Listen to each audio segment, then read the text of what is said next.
ایک گمراہی یہ ہے کہ آپ صحابہ کے عمل کو درمیان سے نکال دیں. اس سے بڑی گمراہی یہ ہے کہ آپ صحابہ کو حجت ماننے سے انکار کر دیں. بہت مشکل ہے. دیکھو میرے پاس دو مسلمان آئے, بحث کر رہے ہیں, میں انہیں قرآن سے دلیل دے رہا ہوں, وہ اس دلیل میں رکھنا ڈال رہے ہیں, کہہ رہے ہیں نہیں یار یہ نہیں, اس کا یہ مطلب نہیں, اس کا یہ مطلب ہے, نہیں میں نہیں, اس طرح کے. تو یہ گمراہ کہلائے گا نا, یہ گمراہی ہے. اس سے بڑی گمراہی کیا ہے؟ وہ کہے گا میں قرآن کو مانتا ہی نہیں ہوں. وہ کیا کہنا شروع کر دے؟ میں قرآن کو مانتا ہی نہیں ہوں. یہ بڑی گمراہی. اور اس سے بڑی گمراہی ہے کہ قرآن کی ڈیفینیشن کو چینج کر دے. ایک تو ہے کہ میں مانتا ہی نہیں, جیسے عیسائی نہیں مانتے. اگر میں عیسائی کے خلاف فیصلہ کروں اور قرآن سے دلائل دوں, عیسائی مانے گا؟ بولو. وہ کہے گا میں اس کتاب کو مانتا ہی نہیں ہوں. ہم کافر کہتے ہیں نا اس کو, گمراہ ہے. لیکن اگر یہ کہے کہ میں قرآن کو مانتا ہوں لیکن قرآن کی ڈیفینیشن یہ نہیں ہے کہ الف لام سے میم سے شروع ہو اور الناس پہ ختم ہو, بلکہ اور کوئی کتاب لے کر آئے اور کہے کہ قرآن کی ڈیفینیشن یہ ہے کہ وہ ABCD سے شروع ہوتا ہے اور Z پہ ختم ہوتا ہے, تو بتاؤ یہ پہلے درجے کی گمراہی سے بھی بڑی گمراہی ہے کہ نہیں ہے؟ ایک فریق وہ ہے جس نے صحابہ کو حجت مانا لیکن صحابہ کی ماننے سے انکار کیا. اس سے بڑا بدبخت وہ فریق ہے جو صحابی کی ڈیفینیشن کو چینج کر دے اور کہے ہم جس کو اپنی مرضی سے صحابی کہیں گے وہ یعنی یہ کرائیٹیریا اپنے ہاتھ, یہ معیار ان کے, یہ اختیار اپنے ہاتھ میں لے لیا کہ میں جس کو صحابی کہوں گا وہ تو صحابی ہے, جس کو میں صحابی نہیں کہوں گا وہ صحابی نہیں ہے. تو بتاؤ جب لغت میں اختلاف ہوتا ہے تو دلیل میں ڈکشنری پیش کی جاتی ہے کہ نہیں کی جاتی؟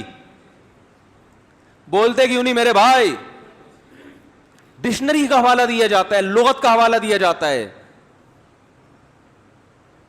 تو آپ نے خود سے ایک معیار متعین کر لیا. اہل لغت سے, عرب سے پوچھا جائے گا کہ وہ صحابی کسے, نبی نے جو فرمایا نا ما انا علیہ و اصحابی, جس پر میں ہوں اور میرے اصحاب, اصحاب جمع ہے صاحب کی. اب ذرا سننا اس لغوی تحقیق کو. لغت سمجھتے ہو اتنی گاڑی گاڑی اردو؟ ابے جو ڈکشنری, ابے اب تبے سے بات کرنی پڑتی ہے معذرت کے ساتھ یار, کیا کریں, تمیز سے بات سمجھ میں. لوگ کہتے ہیں یار ممبر بڑے ابے تبے کر رہے ہو, تو اور کیا اور کس طرح سمجھائیں؟ دیکھو لغت ڈکشنری وہ بتاتی ہے نا کہ اہل لغت کے ہاں اس کا مطلب کیا ہے. یہ اتنا آسان لفظ ہے کہ اردو میں بکثرت استعمال ہوتا ہی ہے. صاحب, صاد, ہا اور با, یہ لفظ جہاں بھی استعمال ہوتا ہے نا اس کا مطلب ہوتا ہے ساتھ رہنے والا. بات آ رہی ہے سمجھ میں؟ جیسے آپ کے مطلب کی خاندانی مثال ذہن میں آئی ہے. قرآن میں اللہ تعالیٰ کا ارشاد ہے یوم یفر المرء من اخیہ, قیامت کا دن ایسا دن ہوگا جس دن آدمی اپنے بھائی سے دور بھاگے گا. تو اللہ نے بھائی, جو برادر جس کو کہتے ہیں, اس کو کیا کہا؟ بھائی. صاحب بولتے کیوں نہیں کہا. وَأُمِّهِ, اپنی اماں سے بھی دور بھاگے گا جس نے اس کو پالا. لیکن ایسا ٹینشن کا اللہ ہم سب کو بچائے, ایسی حالت ہوگی کہ اماں ابھی میرے قریب نہ ہو. کون اماں کون ابا میں نہیں جانتا, نفسی نفسی مجھے اپنی پڑی ہے.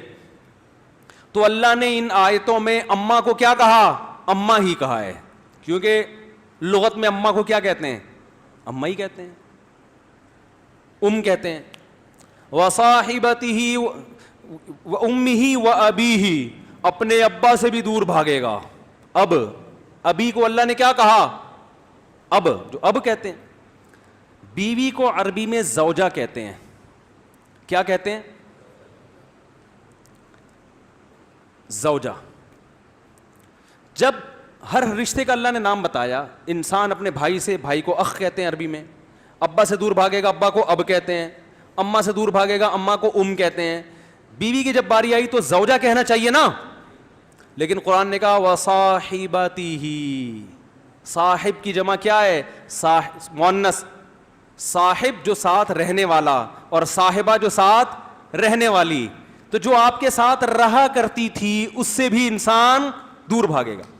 تو بیوی کا نام نہیں لیا گیا, اس کے ایک وصف کو ہائی لائٹ کیا گیا ہے, کیونکہ انسان رہتا کس کے ساتھ ہے؟ شریف لوگوں کی بات ہو رہی ہے, کس کے ساتھ رہتا ہے؟ اب کہ تو شریف تھے تو بھاگ کیوں رہے پھر وہاں پہ؟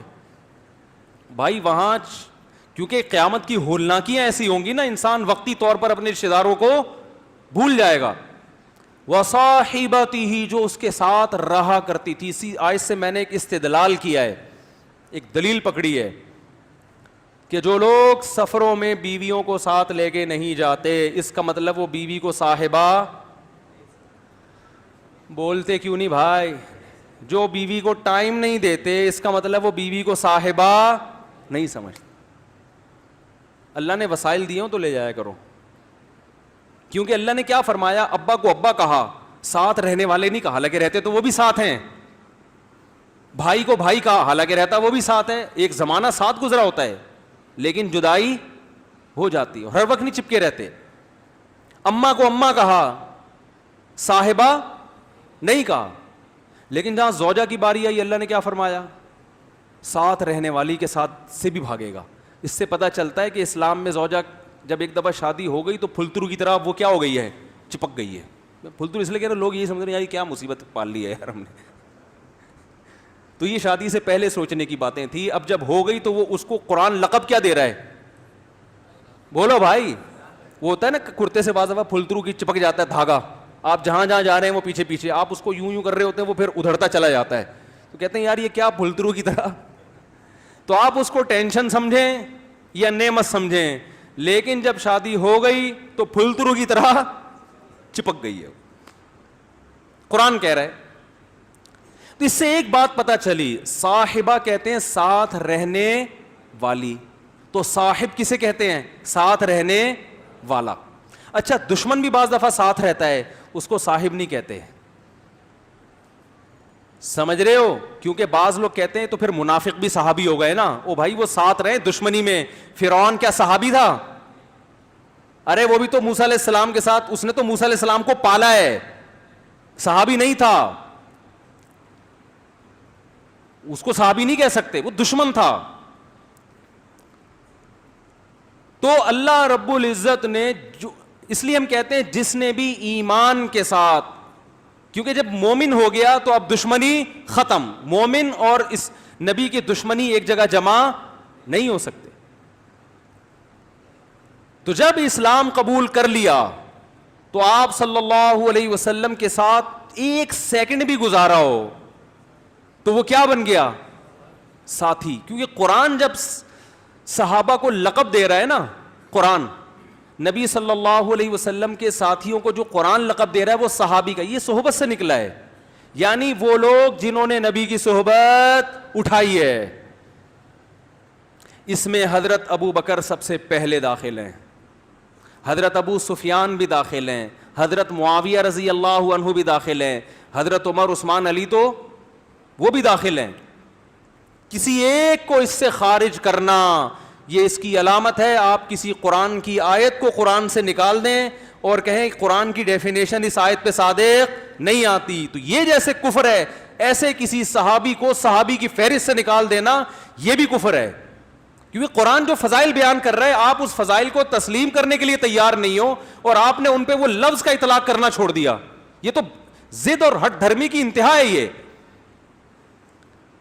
اور کچھ صحابہ تو ایسے ہیں جن کو اللہ نے بڑی فضیلت دی.